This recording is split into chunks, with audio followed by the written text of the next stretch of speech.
இந்த மகா சிவராத்திரி இயற்கை நமக்கு கொடுத்திருக்கிற ஒரு மகத்தான அன்பளிப்பு.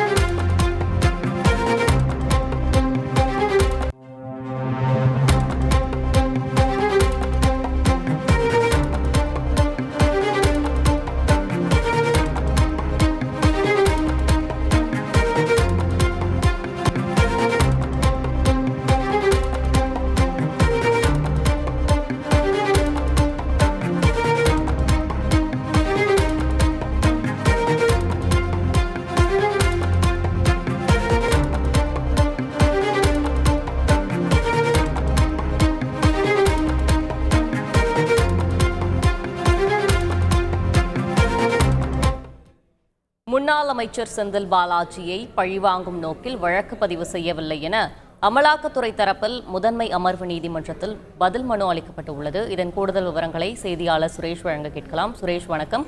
இதன் முழு விவரங்களை பதிவு செய்யுங்கள். வணக்கம்.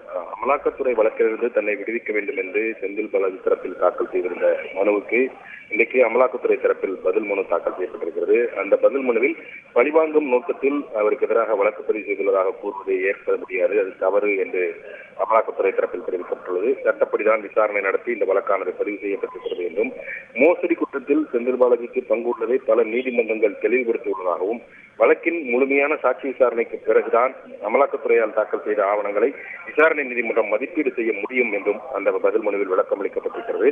சட்டவிரோத பணப்பரிமாற்ற குற்றத்தில் ஈடுபட்டதற்கு ஆதாரங்கள் உள்ளது என்று நீதிமன்றங்கள் சுட்டிக்காட்டியுள்ளதால் தன்னை விடுவிக்க வேண்டும் என்று செந்தில் பாலாஜி தரப்பில் தாக்கல் செய்த மனுவானது விசாரணைக்கு உகந்ததல்ல என்றும் அந்த பதில் மனுவில் கூறப்பட்டிருக்கிறது.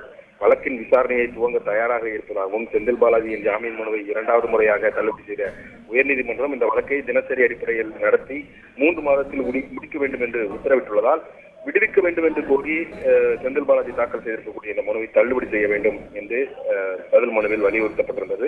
செந்தில் பாலாஜி தரப்பில் இந்த வழக்கை அந்த பதில் மனுவுக்கு பதிலளிக்க அவகாசம் கோரியதை அடுத்து அடுத்த வாரத்திற்கு இந்த வழக்கை தள்ளி வைக்க வேண்டும் என்று கோரிக்கை விடுக்கப்பட்டது. அதை ஏற்க மறுத்த நீதிபதி அல்லி 3 மாதங்களில் வழக்கை முடிக்க வேண்டும் என்று உயர்நீதிமன்றம் உத்தரவிட்டிருக்கிறதை சுட்டிக்காட்டி விசாரணையை நாளை மறுதினத்துக்கு தள்ளி வைத்திருக்கிறார். விவரங்களுக்கு நன்றி சுரேஷ். இந்த மகா சிவராத்திரி இயற்கை நமக்கு கொடுத்திருக்கிற ஒரு மகத்தான அன்பளிப்பு.